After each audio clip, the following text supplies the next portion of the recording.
Welcome to सखीमध्ये सर्वांचे खूप खूप स्वागत आहे.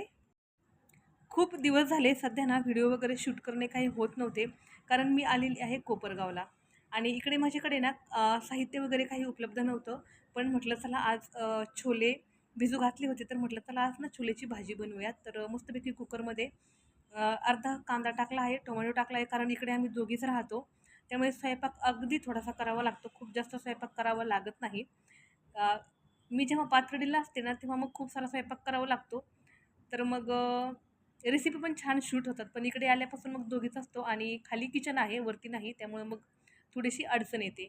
तर एक अर्धी वाटी एवढे जे छोले आहेत ना, ते भिजू घातले होते आणि अर्धा कांदा, अर्धा टोमॅटो यामध्ये हे छानपैकी परतून घेतले आहेत. यामध्ये आता काही मसाले ॲड करायचे आहेत.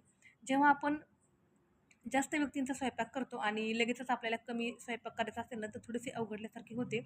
तर फक्त काही नाही, प्रमाण जे आहे ना ते अर्धं-अर्धं घ्यायचं. मग सगळं व्यवस्थित परफेक्ट जमून जातं.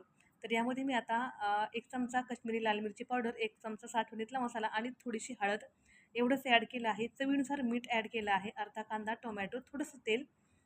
छानपैकी छोले जे आहेत ना ते हलवून घेतले आहेत. इथे स्टँडचा थोडासा प्रॉब्लेम होतो. स्टँड ठेवायला वगैरे जरा अडचण येते. तिचं किचनवरती व्यवस्थित जे स्टँड आहे ना ते छान मस्त असं उभं राहतं आणि इकडं काय होतं, मला जे स्टँड आहे ना ते थोडंसं आडवं असं करावं लागतं आणि मग मला शूट करावं लागतं. तर थोडंसं ॲडजस्ट करून घ्या. तर हे छोले मी छान असे परतून घेतलेले आहेत आणि यामध्ये आपल्याला आता गरम पाणी ॲड करायचं आहे. जेवढी आपल्याला भाजी करायची आहे ना, तेवढं गरम पाणी ॲड करायचं आहे. अगदी साध्या सिंपल पद्धतीने मी ही भाजी बनवली होती. इकडे माझ्याकडे मिक्सर वगैरे सुद्धा काही नाही. शेंगदाण्याचा कूटही वापरला नव्हता. फक्त एक साधी सिंपल फोडणी दिली होती आणि गरम पाणी मी यामध्ये ॲड केलं होतं. तर आपल्याला याला 3 ते 4 शिट्ट्या काढून घ्यायच्या आहेत. म्हणून मग मी 1 ते दीड ग्लास एवढं गरम पाणी यामध्ये ॲड केलं. आता कुकरला झाकण लावायचं आहे आणि 3 ते 4 शिट्ट्या काढून घ्यायच्या आहेत. आता 3 ते 4 शिट्ट्यासाठी कुकरला झाकण लावते आणि या ठिकाणी अगदी थोडंसं ना पीठ मळून घेतलं होतं. पिठाचाही लवकर अंदाज येत नाही. म्हणून 3 ते 4 चपात्या होतील एवढं असं पीठ मळलं होतं. मग म्हटलं चला आता चपाती करण्याऐवजी आपण 2-3 ना भटुरेच तळून घेऊया. तर मग मी ह्याच पिठाला मस्त असा शेप दिला आणि म्हटलं चला भटुरे तळून घेऊया आपण.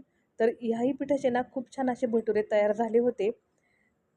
पीठ जे आहे ना, ते मी थोडंसं हलकंसं घट्टसर मळलं होतं आणि नंतर हे छानपैकी भटुरे लाटून घेतले होते. खूप सुंदर असा याला आकार आला होता. पण या ठिकाणी मी थोडंसं जे तेल आहे ना, ते कढईमध्ये टाकताना कमी असं तेल टाकलं होतं.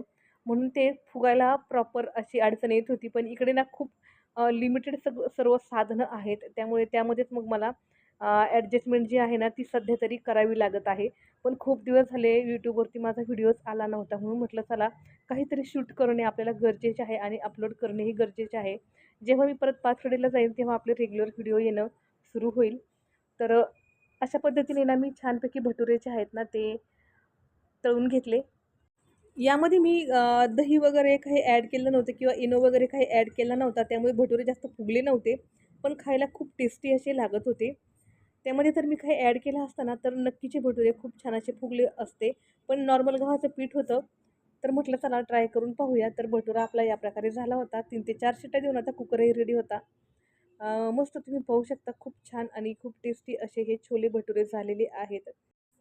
इकडे ना आम्ही दोघीच असतो त्यामुळे ना जास्त काही करून खायला ना इच्छा होत नाही. घरी जेव्हा सगळे असतात ना तेव्हा नवीन-नवीन पदार्थ तयार करायला आणि सर्वांना सर्व्ह करायला आपणही पोटभर खायला खूप मजा येते. पण इकडे दोघीच असल्यामुळे एवढी काही मज्जा अशी येत नाही. पण चला तरीही अ, आहे त्यामध्ये समाधान मानून पुढची आपल्याला वाटचाल करायची आहे.